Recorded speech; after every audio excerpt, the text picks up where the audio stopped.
Nope. Hey y'all, welcome back to None Given, a podcast where we talk shit and we just talk shit. So anyways, I'm Lisa. Sean is with me as usual. Say what hey. Up, motherfuckers? And we have a very special guest today, Miss Emma. Hey. Today's episode is about badass women in businesses, and of course, I wanted to reach out to you. We wanted to reach out to you so you could join us and talk about it. Because I know you're still a brand yourself, but you've also started to build a brand or have a brand. Mm-hmm. And I just want to get some insight on that. So if you want to introduce yourself and say, I guess how you started, all that good stuff. Yeah. So my name's Emma Tamsin Hill, and I am a YouTuber and I guess influencer. I hate that term because I do that all the time. This is what you do the little little marks. But I guess I'm an influencer. I talk about plus size fashion, advice, just general self-love and learning to love who you are, love your body, all that good stuff. I started my YouTube back in 2017 when I graduated university. I started as a hobby and it just took off, and so I do it full time now. And I also have a clothing business called All Body, which is all about inclusivity within fashion. He's wearing it right now. I'm not even wearing any right now. I'm in the office right now. I started that. We do sizes small to 5XL, and it's all about just inclusivity within fashion, just learning to love everyone and kind of showing a diverse range of people through our advertising and our models that we use and all kinds of stuff like that. I love that. Yeah. I really do. Thank you. So I found you, I think, on YouTube probably 2017, I feel like. Yeah. I feel like we followed each other for so long. I know. It's been a long time. I think 3 years goes by really quick and you don't even notice. I love your channel because you are so real. If something is shit, you will say it. If something is good, you love it. I love that. Because sometimes I feel like it's hard to stay real when you are trying to build a brand, because you don't want to step on too many people's toes, but at the same time, you want to get your point across. And I love how you do that. I feel like in my earlier videos, because I was it was 3 years ago. So I was 21, which I'm so young. But I was just you can see in my earlier videos, that I was definitely trying to be, if I would be proper brutal. Whereas I think now, as time goes on, I still give my personality, still give my honest opinion, but it's kind of a bit more brand friendly. Yeah. Refined. Yeah. Because some people are I missed them old videos, and I'm I would not work with anyone if I still made videos like that. Those videos don't get you paid. They're fun to watch, but they don't pay the bills at all. Yeah. I don't know. I still feel like you're pretty honest, even though they are on brand friendly. Mm-hmm.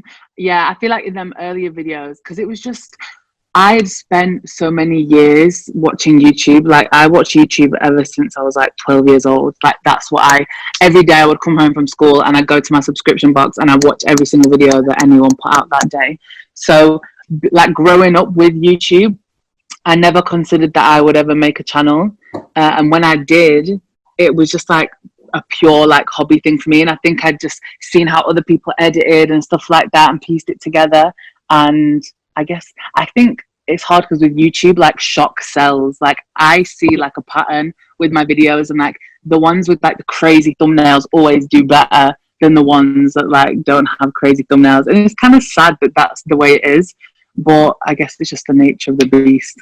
Yeah, it's kind of when you pick out a book, if it has a good cover, you always oh, let me read that one. But yeah, that's it. Do you find that because you do clothing hauls and that, right? So you work with clothing brands. Do you find that if you had a thumbnail where you might be wearing a little bit less in it, then you get a load more views? 100%. 100%. I have a video that has over 1 million views. And I only have 122,000 subscribers. So 1 million views is not normal for me.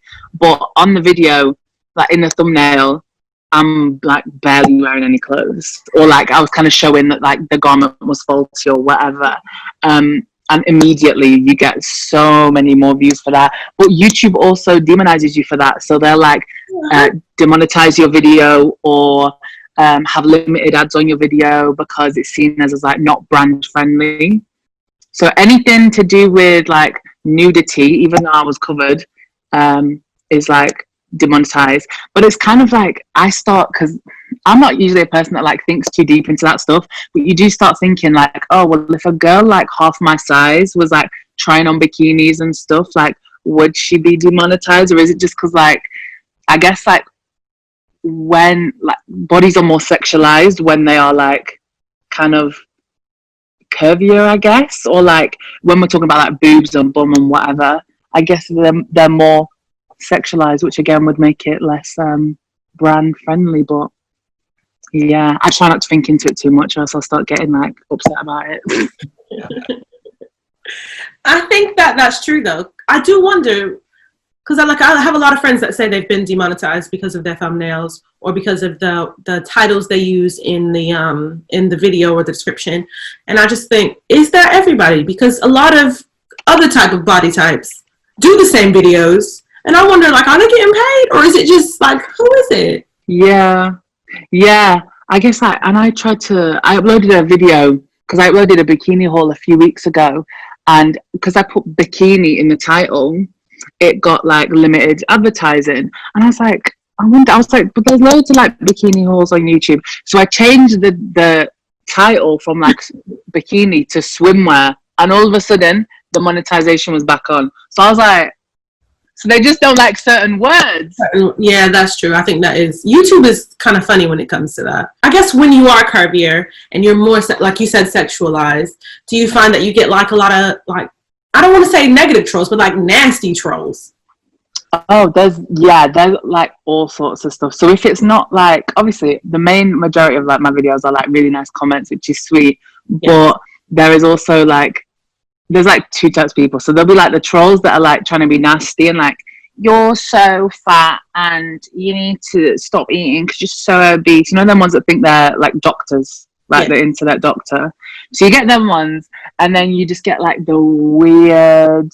I often think it's people in like, I don't even know where they are, but like they can't. It's random men just typing creepy shit. Sometimes people put their phone numbers like under the video, like I'm gonna see it and be like, you know what? Yeah, I will WhatsApp you back.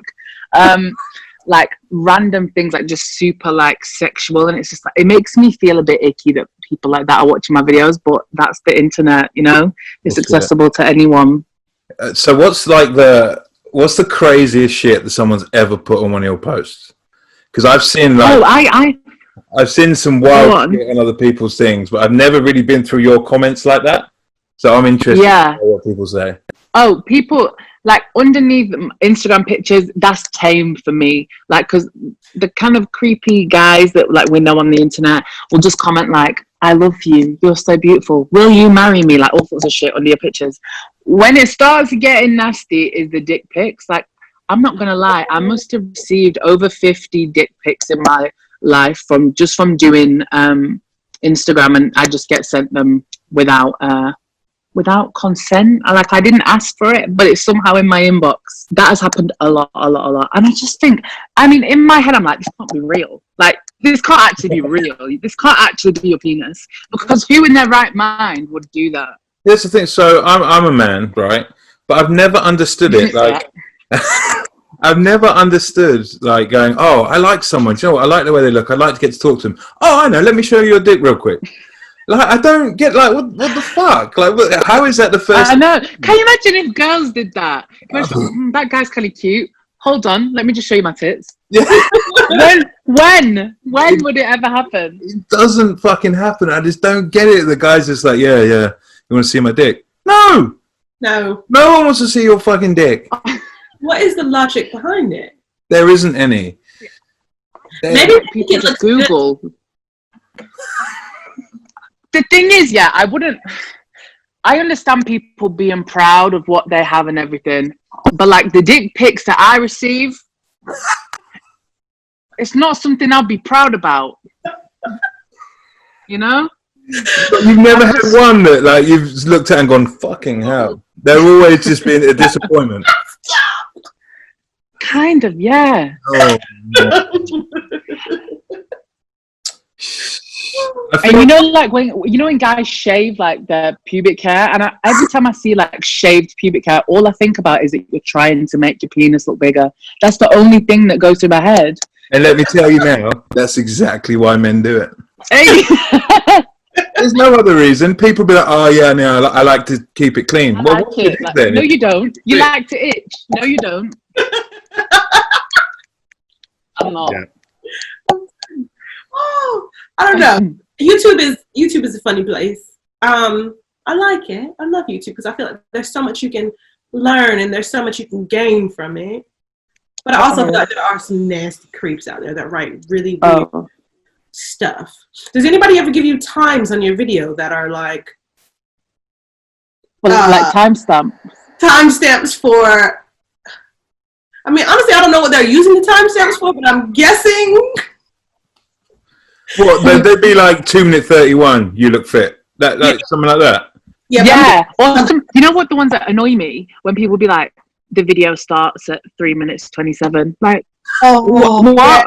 Yeah. Let me do my fucking introduction. Can I talk first? Literally.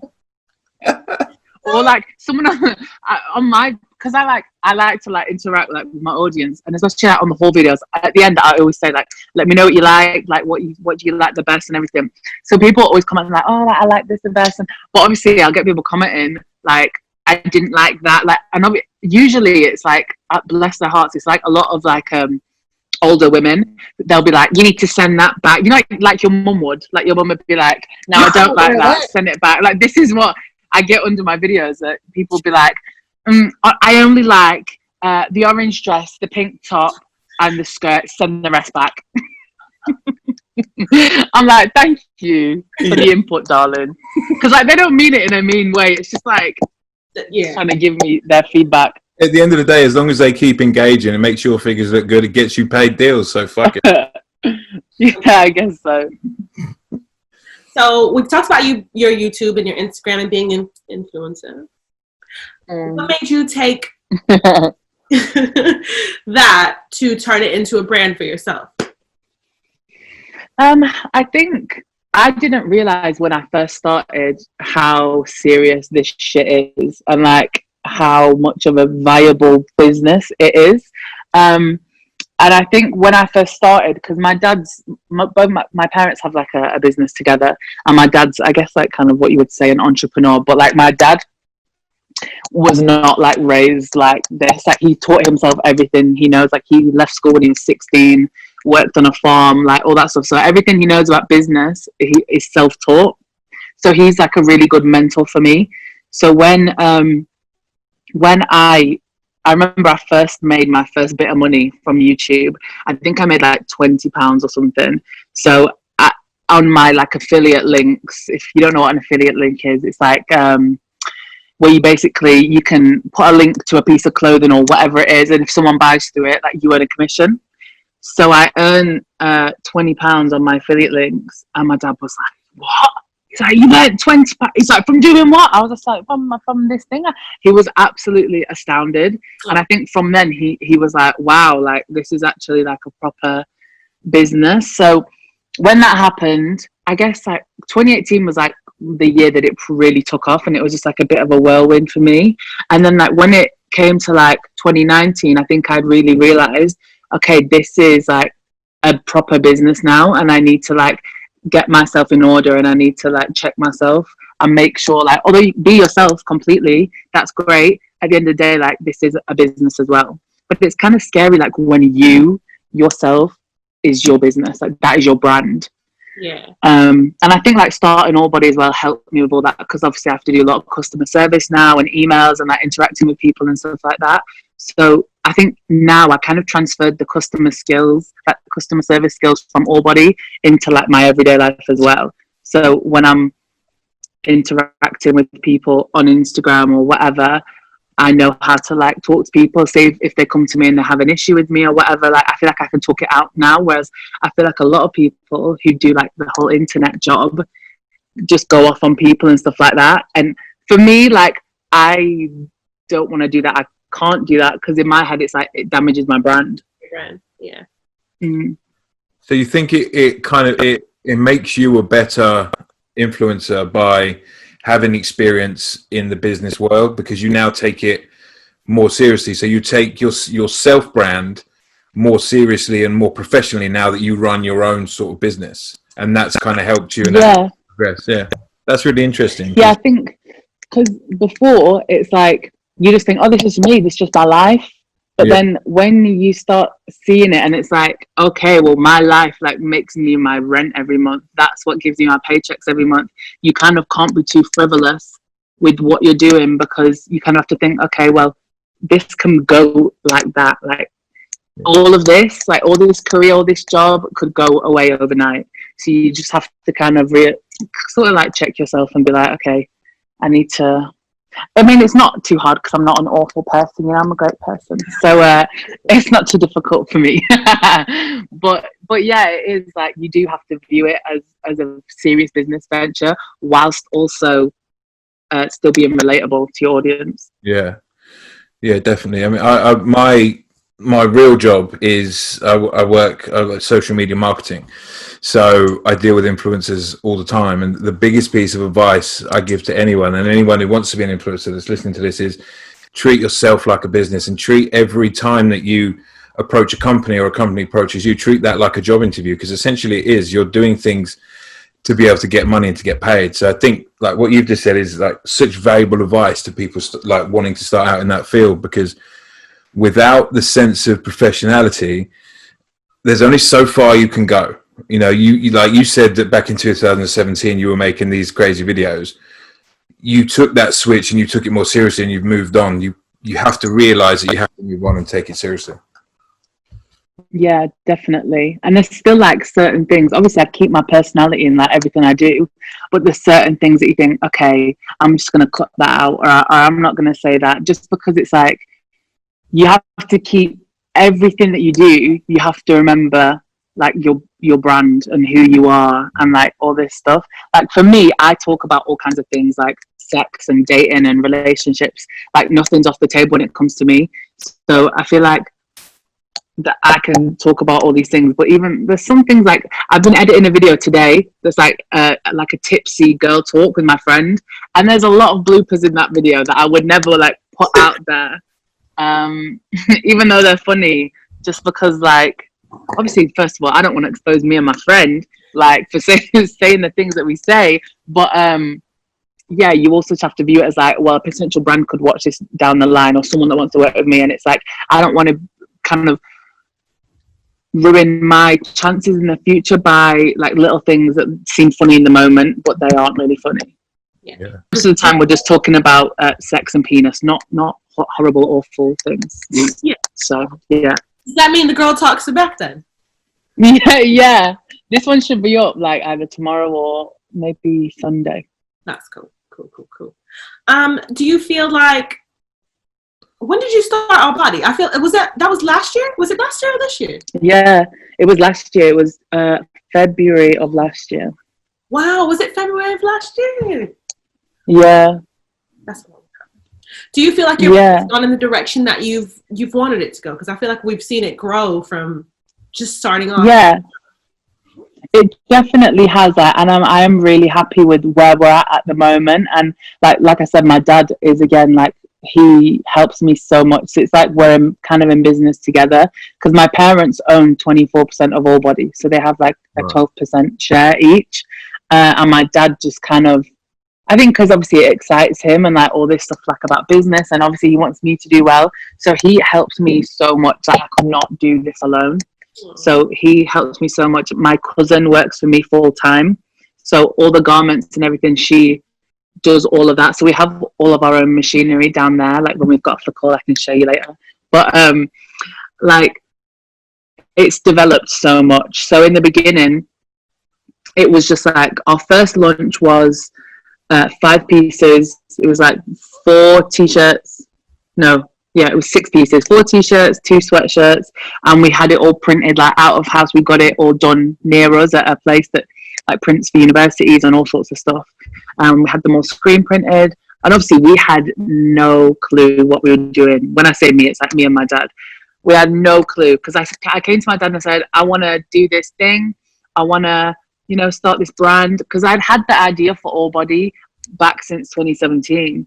And it was like I came up with the name All Body back then as well, because back then I had this idea, because I had started going to the gym more, and I felt like I found it really difficult to get gym clothes for my size that like fit well, were good quality. So I wanted to create like a gym, like activewear range called All Body that was for everyone. So that was like my initial idea. And that was before I even started YouTube or anything. And then obviously I started YouTube and everything, and then obviously I started realizing, okay, I still want to do that, and it is going to happen down the line, but to get stuff manufactured bespoke is so difficult. I mean, it's only now that we're starting getting things manufactured specifically for us, and we've been like running for over a year now. So the first drop we did was, like I said, the t-shirts and sweats, and we had no clue what we was doing. Like, we ordered so many, like it's crazy, because in that first drop we ordered 1,500 garments.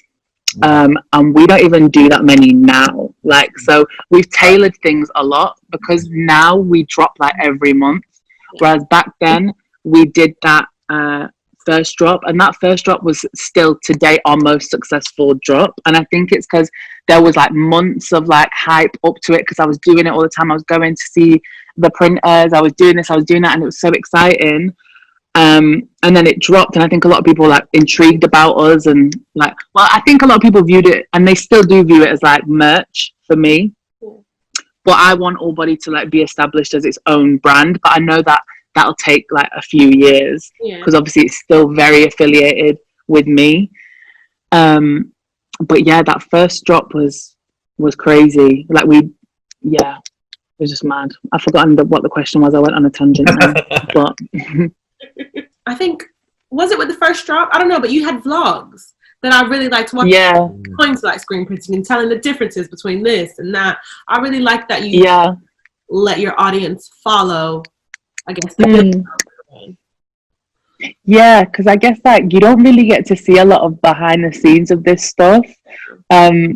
And I just find it so interesting. And it's like, okay, well, it gets people engaged as well, and kind of seeing the process of how their garment was created. And especially now when we have all the equipment, so we have a direct to garment printer, so it can print on any garment. We have an embroidery machine. We just got a new machine called a plotter cutter. I'm very northern. Plotter cutter. That basically creates heat transfers.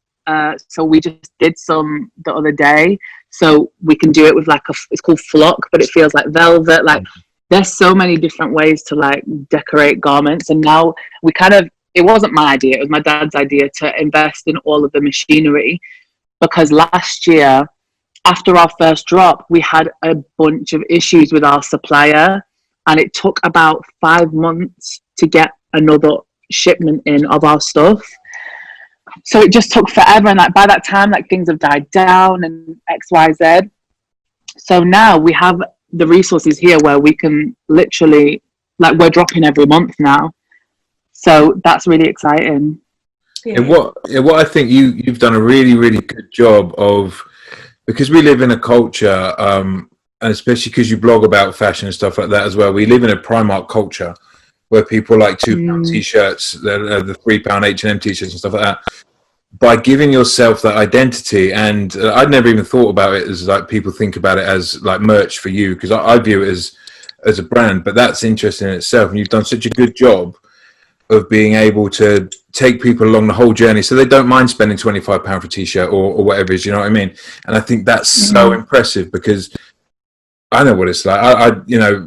I mean, men's clothes is a whole different ball game anyway. They're dumb expensive at the best of times, but people try and get the cheapest thing they can, especially when they're following Instagram models and stuff like that, because it moves so quick. So being able to get people to invest their money and invest in you it's really impressive.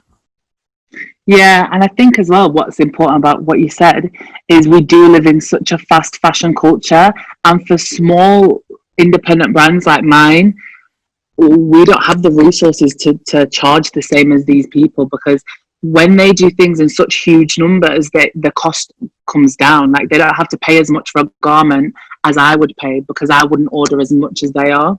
And I think there's so much behind the scenes in like the textile industry that people don't understand, and you just think, oh, that's expensive, I don't want to buy that. But it's like, when you think about all the backstory with it, like I remember when we first dropped All Body, like we've recently just upped our prices a little bit because we have like more costs now, and like VAT and everything like that. So back then, like our t-shirt was £20, and I think someone had messaged and said like, why are the t-shirts so expensive? And like, this was just like one person, but I was like, you don't see the building that we're in to hold all this. You don't see the time of my labor, the time of anyone else's labor, the garment, the photo shoot, the website, the decorating of the garment, the neck labels that we put in them, packaging them, the postage, like everything. There's so many tiny little things that you wouldn't even consider, but that's what adds to the cost.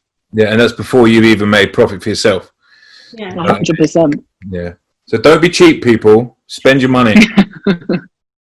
I think Definitely, especially like spending it with people that like are like, that stand with a message that you stand with and are like ethical and all that kind of stuff. 100%. I think as an American, I don't think £20 is a lot for a t-shirt. I think there is a difference. I think clothing in the States is more expensive. Really? Yeah, I think so, because we have like Primark, where you can go into Primark with £100 as a woman, especially. You can go into Primark with £100 and come out with a shitload of fucking stuff. Whereas I've spent a lot of time in the States, and you can't go with $100 into a store and come out with anything apart from a pair of pants and a t-shirt. We don't have a Primark. I mean, there's Primark now, but like when I was back home, I think we have like what do you guys TK it is over here. Yeah, I feel like you can get some gyms in there. Yeah, but £100, I don't know. But I thought that the price range was all right. I think it's still all right, to be honest. Something that's ethical, something that's for that what you stand for. I don't know. I don't see the price. I think as well, when it comes to a lot of like YouTuber influencer clothing that gets put out, they charge it out crazy prices because they know they can, because they know it'll sell, because it has their name attached to it, which was never something that I wanted to do. And I think it's so hard because like with my job, because people that do my job sometimes can lie and be untrustworthy, it kind of taints it for everyone else. So like, I know how like honest I am with my audience, but sometimes even still people won't believe you. So people will think you're trying to pull the wool over their eyes or charge them loads of money, and that's really not the case for me, because it's like, I know what it's like. I love fashion. I used to buy so many clothes when I was in college and university, and you do what you can. Do you know what I mean? So I would never like try and charge people a shit ton of money. I just charge what it's worth. You know what I mean? Yeah. So, I mean, moving on a little bit. So we talked about you and your brand, you as a brand and your brand. Do you feel like you get taken as seriously as a young woman as you would be if you were a young man starting a fashion business? Well, that's a good question. That is a good question. Be honest. I guess. I think if I was on my own and I didn't have my dad, I don't think so, no. Because, I mean, it can be difficult when you don't have much knowledge in a certain industry. So like for us, obviously I did fashion at university, but I have no clue about like the rag trade, the garment industry, all that kind of stuff. So you kind of learn as you go along, and people can kind of look at you like, oh, like you just learn along on the way, like with anything. But I think my dad is what helps me so much, because he can talk to anyone and talk to them about all this stuff. But if I didn't have him, I don't think I would be taken that seriously, no. And I do think if I was a young man on my own, I probably would be taken seriously. I mean, I'm just hypothesizing here, but I do think men are taken more seriously in business than women, because women aren't seen in our society to be able to run a successful business alone without a man, you know. And it's like, although I do have like help from a man, my dad, when it comes to all the marketing and the brand itself and it building to what it is, that was like all me. So I'm quite like, I find it hard to like big myself up or like talk about my achievements. I feel like I'm like too humble, like to a point where I'm like, no, I didn't do all this, but talk your shit. Yeah. I think it's something that's like coming with age. I think like I'm only 23 now, so I'm like, I feel like in time I'll be able to like talk more about it, like, and be really, really proud of it. Like I am proud of myself, but I think because in my head I'm like, oh, I've still got so much to do. Like I've still got X, Y, Z. Yeah. But I think it's important to celebrate right now. But obviously I don't take my own advice. You need to. It's so important to celebrate. Every win is a celebration. Yeah, 100%. But I think you're right. You know, I know guys that have gone into the garment industry on their own as a man, and they haven't had that much of a difficult time. They've ended up fucking up because they've tried to go too big. But I think fashion is a really difficult one where I just don't see it that females get the respect that they should do, especially because most of the design, most of the marketing, as you said, especially for big brands who, if you take like an ASOS or someone like that, or a Fashion Over, whatever, that the CEO of that will be some fucking man sitting somewhere doing whatever, but the entire marketing team and the entire influencer marketing team, whatever, is all female. And it's not even a joke that it's like, you know, 60-40. It's 100% female, and any guy that does it is found by a female agent. You know, so there's not enough respect put on the fact that women run the fashion industry inside and fucking out. Well, it's funny because if you look at any of the you look at the biggest fast fashion company group in this country, Boohoo. You got Boohoo, the whole thing owned by a man, his son owning Pretty Little Thing, his other son owning Boohoo Man, and they have a huge, like they have Nasty Gal, Miss Pat, Coast, Karen Millen. So, but all of the clothing, pretty much all of it, except Boohoo Man, is all for women. But I think, yeah, it is mad, isn't it? Because when I look at, like, obviously I've never been in the offices, but you see inside like the Pretty Little Thing offices because they show it a lot, like on their social media and stuff, and it is all women. That's why I really respect brands like House of CB. So like that was created by, she's called Connor Walker, and that she created that brand. She does all the designs, all of that stuff, like, and it is still owned by her, and she's still like the CEO today. And like I love that because it's like when you're creating a product for women, you need like women in the boardroom at the top of it doing all that stuff because they know best. And I feel like it's like the same with a lot of industries, not just the fashion industry. Like I recently did some work for a tampon brand, Tampax, and when you look at all of these big, huge companies, like female health companies, they are owned by men. And it's like, like there's like men at the top. And so it's like, how can people create a product for women when they themselves are not women and they don't know like the things that we go through, or the like with the clothing, like they don't know how things fit, or they don't consider all this stuff. So that's why I feel like when women are at the top, they understand these things better, and then in turn can make better products. I get it. I don't understand why that's even an argument. You know what I mean? Like, I don't understand why that's even a thing that has to be an issue. That should just be common. Like, people should just know that that's the way it is. Like, if it's a female healthcare product, who better than to design it and market it and put it out and be on the team to promote it or whatever?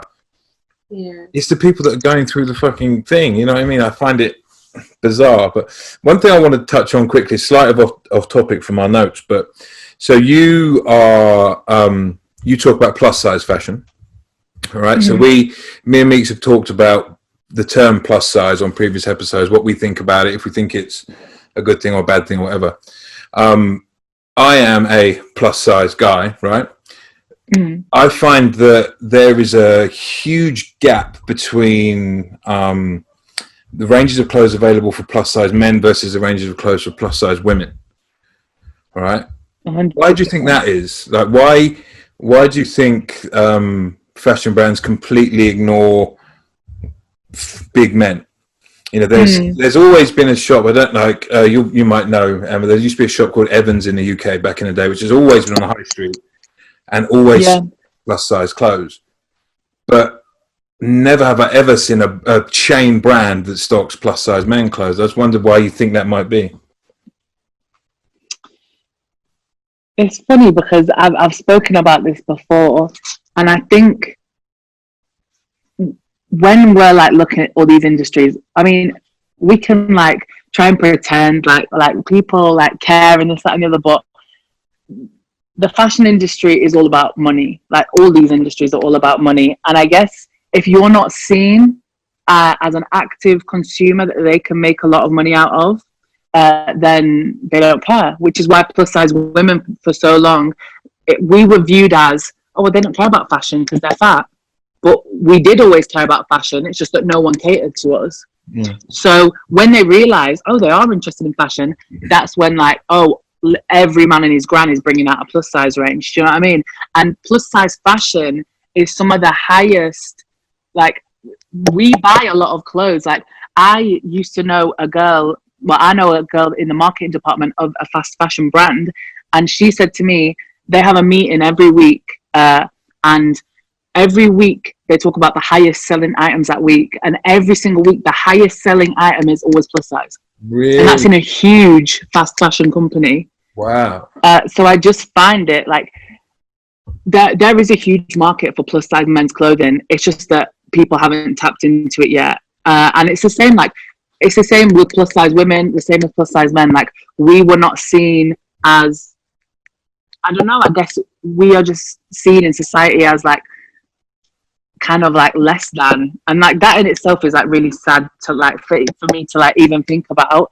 But I guess like that is what we're viewed as. Like my dad's a big guy, he's always had to shop in like High and Mighty and kind of shops like that, and like even now most of the brands are online. Like I mean, I know I could not walk onto the high street and find an outfit. I couldn't shop in store as a plus size woman, but I can shop online as a plus size woman, and I think there are probably more plus size men's brands cropping up, but still nowhere near the amount of the same as plus size women's. And I guess like men in general, it's a whole stereotype thing. Like men aren't seen as like being interested in fashion because fashion's girly, which is ridiculous because we all wear clothes. So yeah, and it's like I think it's just the same thing as well. It's just catching up to the women, like because the big industries, like people at the top will think, oh well, men aren't interested in fashion, and like fat men aren't interested in fashion because they're fat. Like, but it's ridiculous. Yeah, it's complete bullshit, and I think it's as a big man. Sometimes I don't know if it's the same with a big woman. You take more of an interest in fashion because you have. I always look at it as like I've got a bigger canvas. You know, I would market things plus size because you can put shit all over the front of me and I'm bigger and you can see it. I think a lot of the time, plus size people in general, they always view us as not having like great style because of our bodies. But I feel like, I know for me personally, growing up, I didn't have options in front of me that a lot of people had. So I had to be savvy with what I wore. Exactly. So I constantly wore charity shop clothes. I would go a vintage kilo sales where you can get a kilo of clothes for £15. I would wear men's clothes. I would wear maternity clothes. Like anything that you can kind of get, you have to be more thrifty with it, which in turn gives you like a better sense of style. Yeah. So I feel like people that have it easy, who can just go on the high street and buy whatever they want, like a lot of the time their style isn't as creative or as expressive as some bigger people's might, because we have to do with what we can.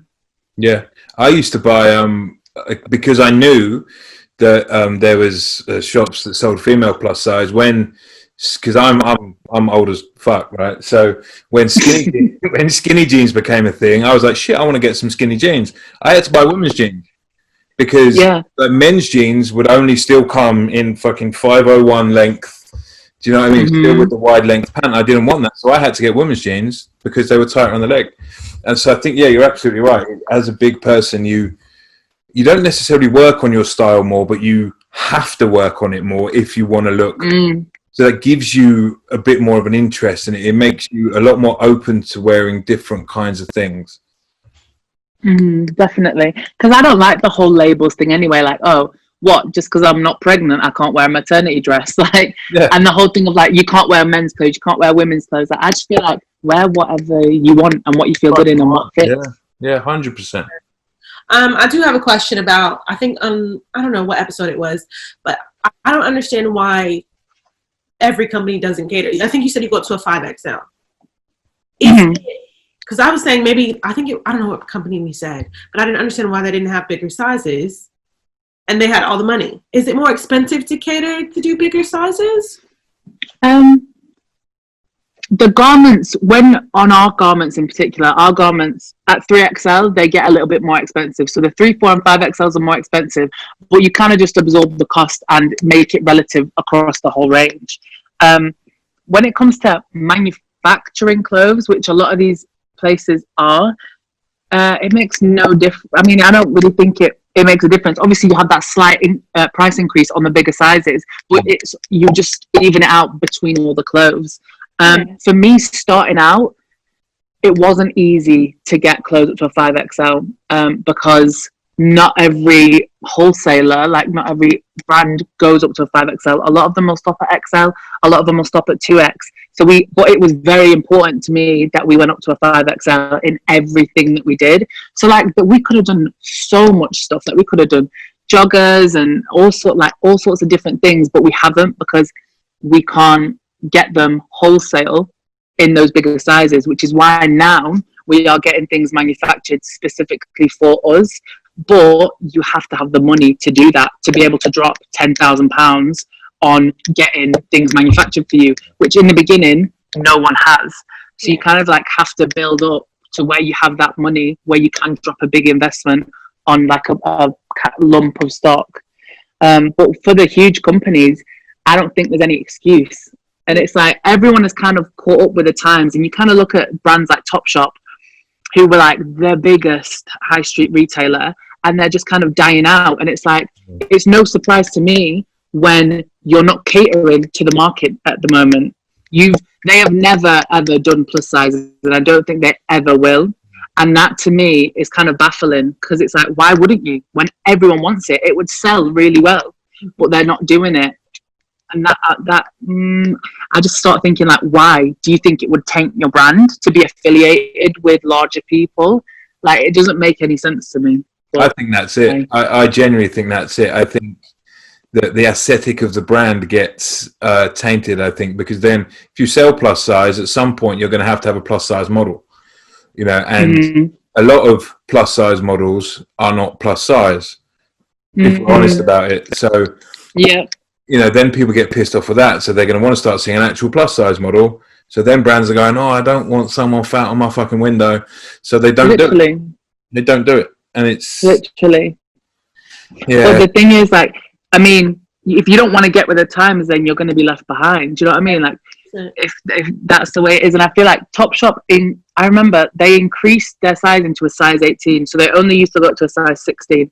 Now they do a size 18, but it wasn't announced anywhere.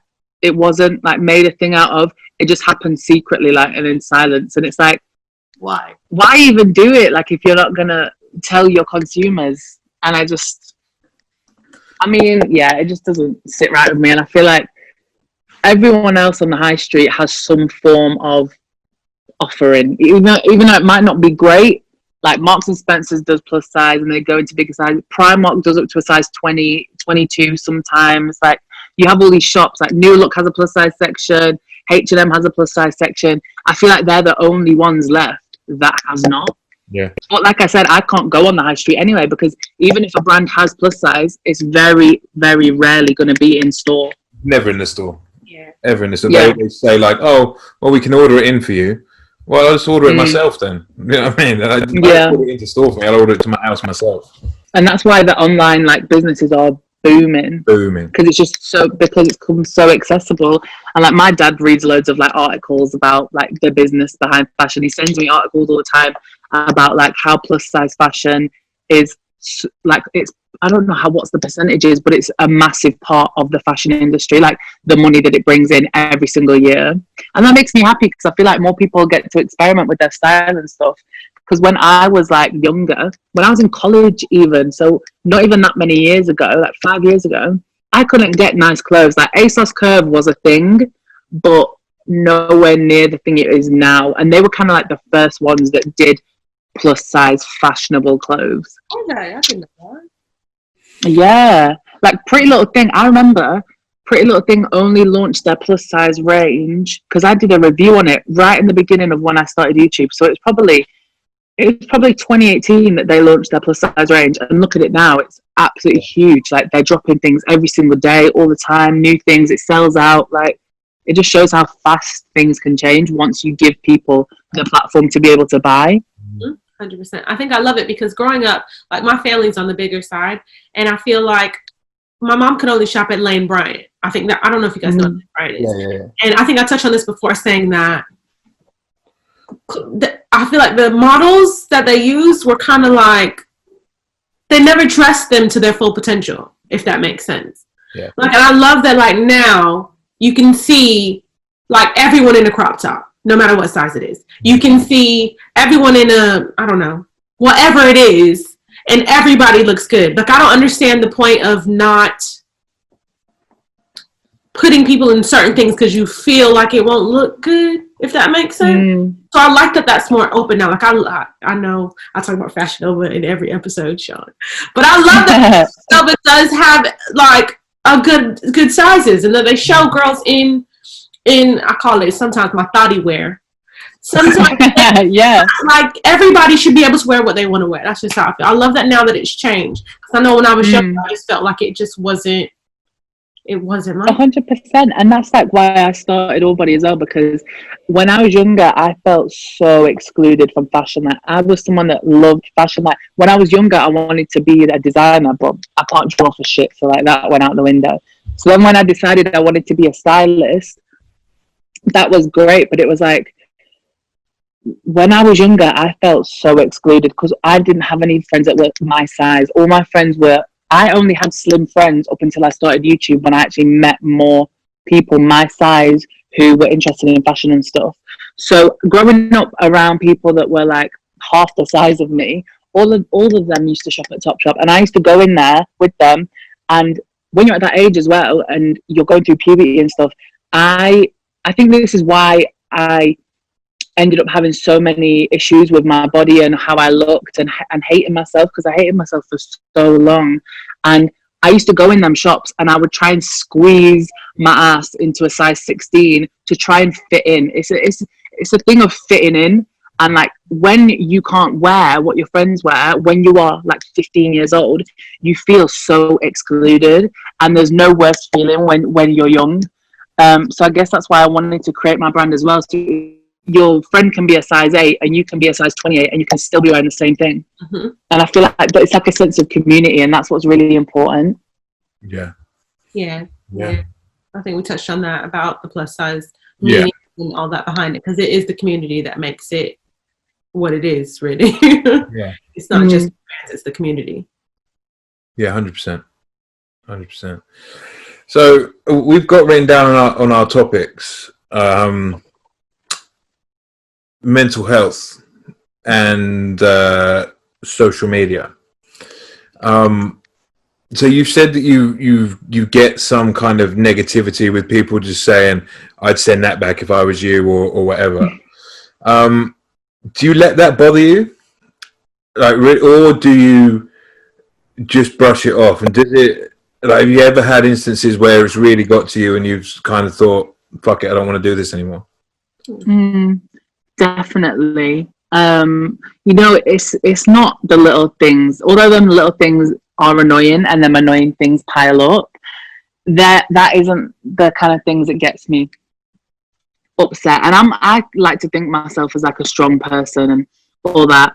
when someone says something about my appearance or my weight, it doesn't bother me. Like when I was younger, that stuff bothered me.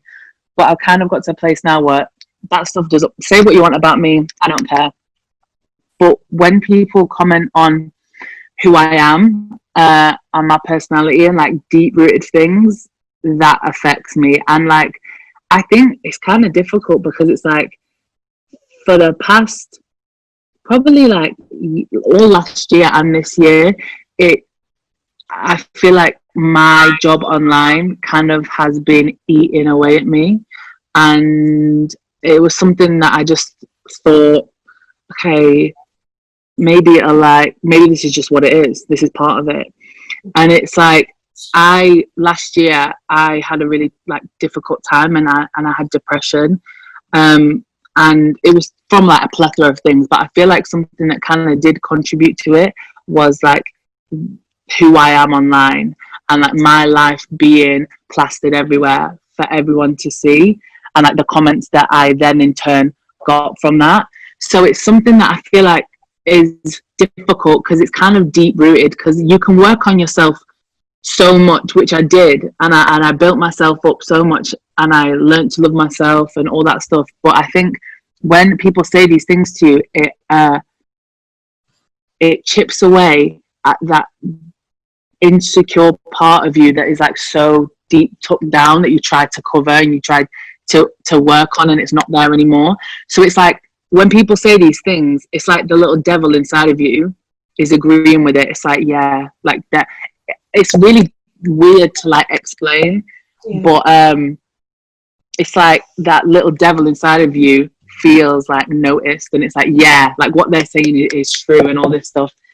So it can get difficult, and especially like this year, I found this. In fact, no, someone sent it to me, which I never should have clicked on, and it was, they have these websites that are like where they talk about influencers and YouTubers and stuff, like and I can't remember what it was. Like that.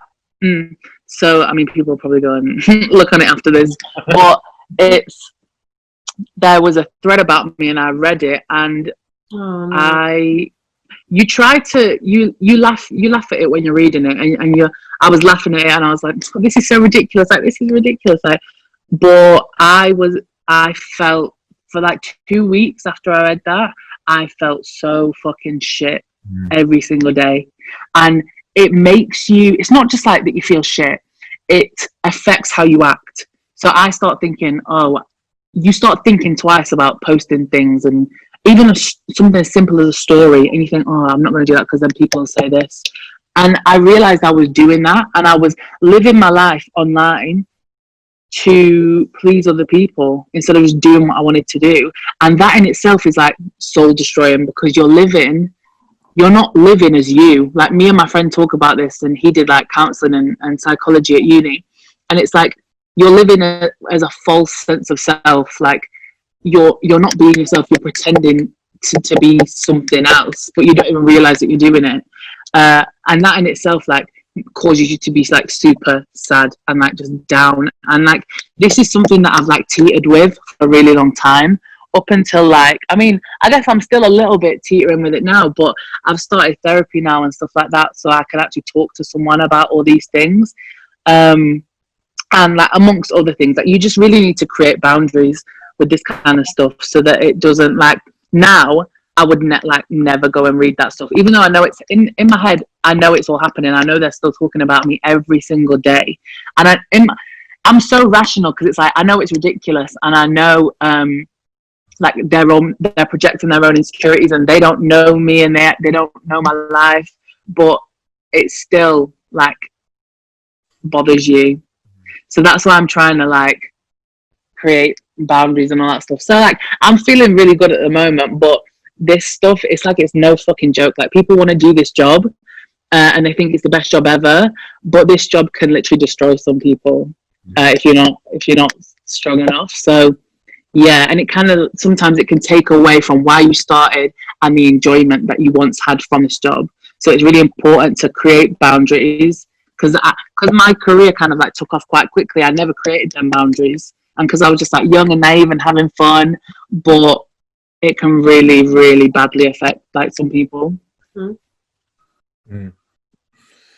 Yeah, it's you know, it's something that me and Mika have talked about before. Is more Instagram culture than YouTube and stuff like that, and how it's like it can be extremely toxic. And you have to have the backbone for it, because if you don't, then shit can be rough. You know, because you know, I've seen some people, like some of the stuff that people say about people that they know online. You know what I mean? Let alone people that they don't know and stuff. And it's just such a crazy sort of industry. So, like, how would you advise someone who's currently going through it, like, to deal with it? Like, what would you say? Would you err on the side of just brush it off and carry on, or would you say, you know?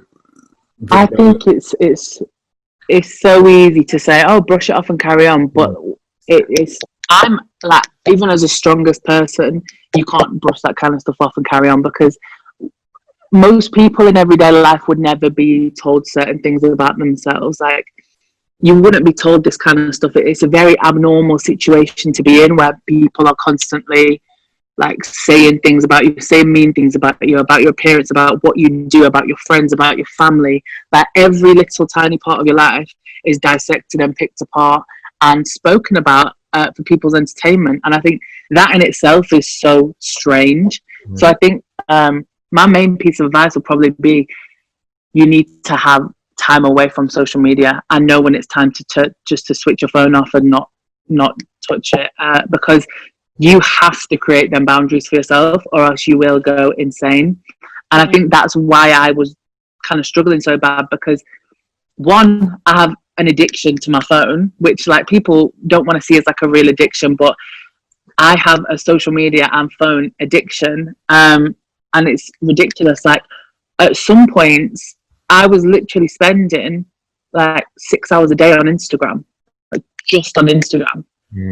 And that is crazy. Like, you ingest so much information that you're just scrolling, whatever, but you're ingesting so much negativity as well. It's, our human brains can't comprehend it all. And so to force yourself to go through that, it's the ultimate way to destroy yourself. So I've really started looking at my screen time. I set like timers like on my phone. So after a certain amount of time on the app, it locks me out. And it's like, I can either choose to like have 15 minutes more or whatever. I guess you can ignore the timer, but you should try and stick to it.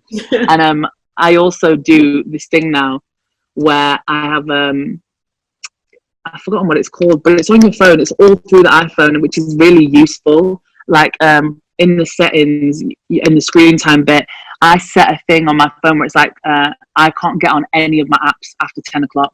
So between 10 o'clock and 9 a.m., I can't get on any of them apps. So like that forces me to like just take that time away. So I have like, even now, my timer on my Instagram is 2.5 hours a day, which to some people is so much time, and it is so much time. But 2.5 hours goes quick. Especially when like you because obviously I run All Body's Instagram and then my own Instagram, but because you can just find yourself, and I was realizing I wasn't getting anything done. Like, I'm supposed to be a businesswoman and I'm a procrastinator in general anyway, but I wasn't getting anything done, and it's just not, sometimes you just need to put it away. So I'm glad I've been doing that. Hopefully I can stick to it, because I feel like that is what's going to help me as well with like my mental health and stuff like that, just having boundaries. Do you think that, well, actually, going back to what you just said, I feel like as a business owner, do you not feel like 6 hours, well, I guess you said nothing was getting done. It wasn't 6 hours of promoting and 6 hours. Oh, no. It was just like scrolling. Yeah, like if you can be strict with yourself and just be solely doing your job, then great, but that's not me. And I think it's so easy to get distracted on social media. Like, I find myself constantly picking up my phone and going straight to Instagram. And then I have to remind myself, oh my God, like, the amount of times a day I pick up my phone, click on Instagram, and then completely go off it straight away. Because I'm like, what am I doing? I keep like in check with myself. Like, it's just a habit. And that is what's kind of scary. Yeah. It's just like an addiction, like a habit, like smoking is. Like, you don't think about it, you just have a cigarette. It's like you don't think about it, you just go on Instagram and do all this stuff. But I think we need to stop viewing it as more of a serious addiction, because it is seriously like harming people's mental health. Yeah. Mm-hmm. And I think people always want to talk about like, oh, well, people these days are so sensitive, like they have so many mental health problems. Well, back in my day, none of us were like that. But the thing is, like, back in my parents' day, no one spoke about mental health because it was taboo. It's not that it didn't happen, it just wasn't spoken about. Yeah. But then in this day and age, it's spoken about a lot more. But I also feel like it is heightened from the world that we live in, especially with the access to absolutely everything at our fingertips. Yeah, 100%. I think that social media is such a gift and a curse. Sometimes it's the happiest thing I'm on, and then it goes like I feel negative, or I feel sad, or you're looking and you're judging, and it's just it's not the happiest place to be all the time. Even though I know people put so much work into their pictures and their feed, and I'm just like, sometimes I do feel like it's a bit shallow, where that you see the same constant carbon copy over and over, scrolling on Instagram, or it may not look like you, or it may not be what you're about, but you kind of just scroll anyways. Social media is a really weird place to me. It totally is. It's it's not the real world. No. And I think a lot of people have trouble realizing that it is just a fake account of how you want people to see you. Even if, people saying they're being 100% real, very few people are 100 on social media. Because you're a brand yourself, or you're either this, or you're either that, or you're either whatever. Very few people are showing you the exact thing, and that's why, with Mika will know, I've had like an up and down relationship with it. I'll go through stages where I'll just say fuck it, I'll delete my account, and then I'll start again. But part of my job is working on social media, so I spend time that way. But my personal account now, I literally only follow people I know, because otherwise I just sit there and I'll be looking at shit and I'll be thinking, why is this fucker on my screen again? But now I think what's important for like people to remember is like, people don't post their failures on Instagram. People don't post them crying on Instagram. Like, Instagram is a highlight reel of your life, and it is scary, because like, it's funny because I had a therapy session last week, and I was talking to her about my job, and I was telling her I was addicted to my phone, and I'm addicted to social media, and I feel like I'm addicted to the validation that it gives me from people on the internet, and that's scary for me, because I said, I know it's not real. Like, followers, likes, all of it, it's not real. It's not tangible, and it could disappear tomorrow. But if it disappeared tomorrow, I don't know who I will be. And I think that really scared me, because I was like, who am I without this? Because it's my whole life. Yeah. And I think she was quite taken aback as well. And then I'm glad that happened now, and I spoke about it, because I realized I need to start doing things and living in a way that is not just this, because who am I without it? I need to be a whole person without it. So yeah. I mean, I have to say, like, throughout this whole thing, you've been so open and honest. It's amazing, and it's so nice to hear someone that is deeply entrenched in social media as a job be just like open and honest about it, because people aren't, and it's been really refreshing to talk to you and like have you talk to us about like the fact that you don't know who you'd be without it and stuff like that. That's some really deep stuff. So I really appreciate you being so open with us. Thank you. It feels good to talk about it, because it's like you don't often get to talk about it, because it's like people view me as like, I mean, I am super positive in general life, and I try to see like the good in everything and the happy in everything, but I think there are parts of like this world that are very dark and scary, but they're just that aren't really spoken about. Yeah, no, I agree. I 100% agree. I don't know if I think that people are scared to talk about it because it is negative, and they don't want to make it that negative part. But I think speaking about it makes it actually a positive thing, because people know that they're not the only one that are suffering, or the only ones that are going through negative bouts with social media. I don't know. I love it, but I hate it. Yeah. Yeah, and I think like that is the good part of social media, where it's like you can help people like so much. Like I get messages every day from people being like, "You've helped me so much to accept who I am," and all that stuff, and that is like the most rewarding part of this job. Even though sometimes it can feel very, very surreal, and one for me, like, because it happens so much, it's you start like it's just like, oh yeah, great, like you don't fully take it in. But it's like you take all the negatives in, which is crazy. But like when people are telling you like the most amazing things, it's like you're not really taking it in and feeling it.